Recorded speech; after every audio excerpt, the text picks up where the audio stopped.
ഞാൻ പറയുന്ന എമൗണ്ടിന് അല്ലെങ്കിൽ ഞാൻ പറയുന്ന പ്രതിഫലത്തിന് എന്നെ എടുക്കാൻ പ്രൊഡ്യൂസേഴ്സ് ഉണ്ട്, അല്ലെങ്കിൽ അങ്ങനെ ഒരു പ്രൊജക്ട് ഓണായി വരുന്നുണ്ട്. താങ്കളും നിർമ്മാതാവാണ്, സംവിധായകനാണ്. ഇപ്പോൾ സിനിമാ മേഖലയിൽ കുറച്ച് പ്രശ്നങ്ങൾ നടന്നു പോകുന്ന സമയമാണ്. അപ്പോൾ നമുക്ക് കഴിഞ്ഞ കുറേ ദിവസമായി സിനിമയുടെ റിലീസ് കഴിയുമ്പോൾ തിയേറ്റർ ഓടിക്കൊണ്ടിരിക്കുമ്പോൾ സിനിമയുടെ ബജറ്റ് പുറത്ത് വിടുക, അതിൻ്റെ എത്ര രൂപയാണ് മുടക്ക്, എത്ര രൂപയാണ് തിയേറ്ററിൽ കിട്ടുന്നത്, അങ്ങനെ വിടുന്ന സമയത്ത് പല സിനിമകളും നിന്ന് പോകുന്നൊരു ഘട്ടം വരുന്നത്. അതുമായി ബന്ധപ്പെട്ട് ചാക്കോച്ചൻ ഒരു തുറന്നെഴുത്ത് മനോരമ പത്രത്തിൽ എഴുതിയിരുന്നു. തൻ്റെ സിനിമ ഇത്ര കോടി കളക്ട് ചെയ്തപ്പോൾ എങ്ങനെയാണ് ഈ സിനിമയ്ക്ക് ഇത്രയും കളക്ട് ചെയ്തത്, ഇപ്പോൾ ആലപ്പുഴ ജിങ്കാനൊക്കെ ഓടിക്കൊണ്ടിരിക്കുകയാണ്, ഇതിൻ്റെയും ഇറക്കാനുള്ള സാധ്യത നമ്മൾ കാണും. അത്തരം രീതി ഒരു നിർമ്മാതാക്കളുടെ സംഘടന തുടർന്ന് താങ്കൾ നിർമ്മാതാവും കൂടെ ആയതുകൊണ്ട് ചോദ്യം, അത് സിനിമയൊക്കെ ബാധിക്കും. ഒരു ബിസിനസ് നടന്നുകൊണ്ടിരിക്കുമ്പോഴായിരിക്കും ചിലപ്പോൾ സിനിമയുടെ റൈറ്റ്സുകൾ ഇത്ര എമൗണ്ട് ആ തിയേറ്ററിൽ നിന്ന് കിട്ടിയിട്ടുള്ളൂ എന്ന് പറയുമ്പോൾ ഒരു നടനെയും ബാധിക്കും. ആ നടന്റെ സിനിമയ്ക്ക് ഇത്ര പൈസ കിട്ടുന്നുള്ളൂ, ആ നടനെയും ഭാവിയിൽ ബാധിക്കും. താങ്കൾ നിർമ്മാതാവാണ്, ഡയറക്ടറിനെയും ബാധിക്കും. അങ്ങനെ ഒരു കീഴ്വഴക്കം ഇതിനു മുമ്പ് മലയാള സിനിമയിൽ ഉണ്ടായിട്ടില്ല. അത് തുടർന്നാൽ സിനിമയ്ക്ക് മോശമാകും. ഞാനൊരു നിർമ്മാതാവ് ഇന്ന് ആണ് ഇപ്പോൾ സിനിമ റിലീസായിട്ടേ ഉള്ളൂ. ഇതുവരെയുള്ള കാര്യങ്ങളെ ആസ് എ നിർമ്മാതാവ് എന്നുള്ള രീതിയിൽ ഞാൻ എക്സ്പീരിയൻസ് ചെയ്തിട്ടുള്ളൂ. അതിന് മുമ്പുള്ള സിനിമകളൊക്കെ വേറെ നിർമ്മാതാക്കളാണ്. ഇപ്പോൾ ചേട്ടൻ പറഞ്ഞ കാര്യങ്ങളൊക്കെ ഇനിയിപ്പോൾ എനിക്ക് തോന്നുന്നു മാസ അവസാനവും പുതിയ മാസങ്ങളിലോ ആണെന്ന് തോന്നുന്നു പ്രൊഡ്യൂസർ അസോസിയേഷൻ ഇങ്ങനെ ചാർട്ട് പുറത്തേക്ക് വിടുന്നത്.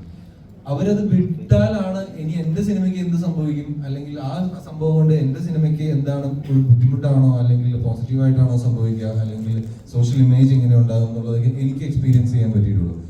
ഇപ്പോൾ ഹൈദർക്ക് പറഞ്ഞ ഈ കാര്യങ്ങൾ ഞാൻ കൂടുതലായിട്ട് എനിക്കതൊന്നും ഫോളോ ചെയ്യാൻ പറ്റിയിട്ടില്ല. കാരണം ലാസ്റ്റ് ഒരു 6 മാസം 7 മാസം ഒക്കെ ആയിട്ട് ഞാൻ ഈ സിനിമയുടെ പോസ്റ്റ് പ്രൊഡക്ഷനും കാര്യങ്ങളൊക്കെ ആയിട്ട് തന്നെ വർക്കിലായിരുന്നു. അപ്പോൾ അതുകൊണ്ട് തന്നെ ടു മച്ച് ഓഫ് ഇൻവോൾവ്മെന്റ് ഉണ്ടായിട്ടില്ല എനിക്ക്.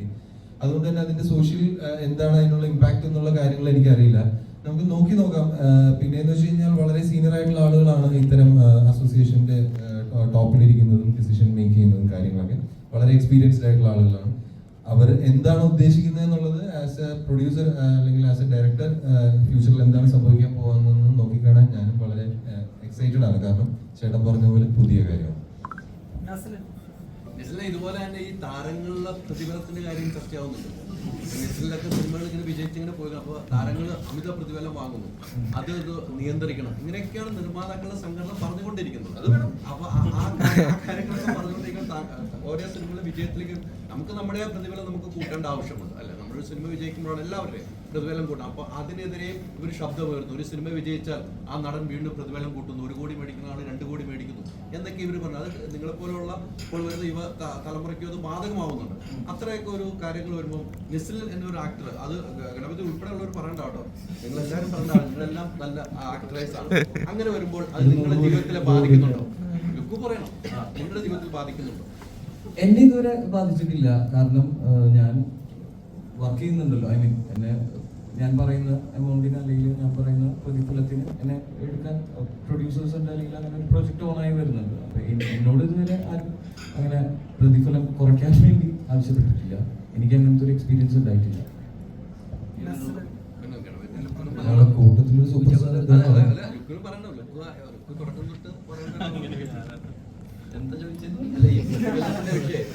പ്രതിഫലം വർദ്ധിപ്പിക്കുന്നു, അത് സിനിമയ്ക്ക് പരാജയം വരുന്നു. എനിക്ക് തോന്നുന്നു ഞാൻ അതിപ്പോ സംസാരിക്കാൻ എനിക്ക് അങ്ങനെ സിറ്റുവേഷൻ ഉണ്ടായിട്ടില്ല. അങ്ങനെ പ്രതിഫലം കൂടുതൽ കറക്റ്റ് പൈസ വാങ്ങുള്ളൂ. അപ്പൊ അത് ഓക്കെ, ഇതുവരെ അങ്ങനത്തെ ഒരു സിറ്റുവേഷൻ ഉണ്ടായിട്ടില്ല. അപ്പൊ അത് അറിയില്ല എങ്ങനെയാണ്. അല്ല, ഇങ്ങനെയൊക്കെ വാർത്തകൾ വരുമ്പോ ഒരു വിഷയമാണല്ലോ ഒരു താരത്തിനെ സംബന്ധിച്ചുണ്ടാകുന്നത്. വാർത്തകൾ ഞാൻ കാണുന്നുണ്ട്, പക്ഷെ അത് എനിക്ക് പേഴ്സണലി എനിക്ക് അറിയില്ല. അത് നമുക്ക് അറിയുമ്പോഴല്ല അതിന്റെ അത്തരം സ്റ്റാർസ് ഒക്കെ വാങ്ങുമ്പോഴായിരിക്കും അറിയില്ല. ഇനി അങ്ങനെ ആവുമ്പോ ഞാൻ നോക്കാം. അപ്പൊ ഞാൻ ഇതിന്റെ ആൻസർ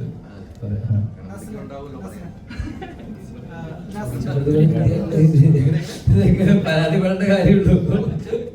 ഇല്ല, എനിക്ക് അങ്ങനത്തെ പരാതികളോ അങ്ങനത്തെ പ്രശ്നം വരുന്നില്ല. നമ്മളിപ്പോ എനിക്കറിയില്ല, അത്തരം മേഖലയിലേക്കൊന്നും നമ്മൾ എത്തിയിട്ടില്ല.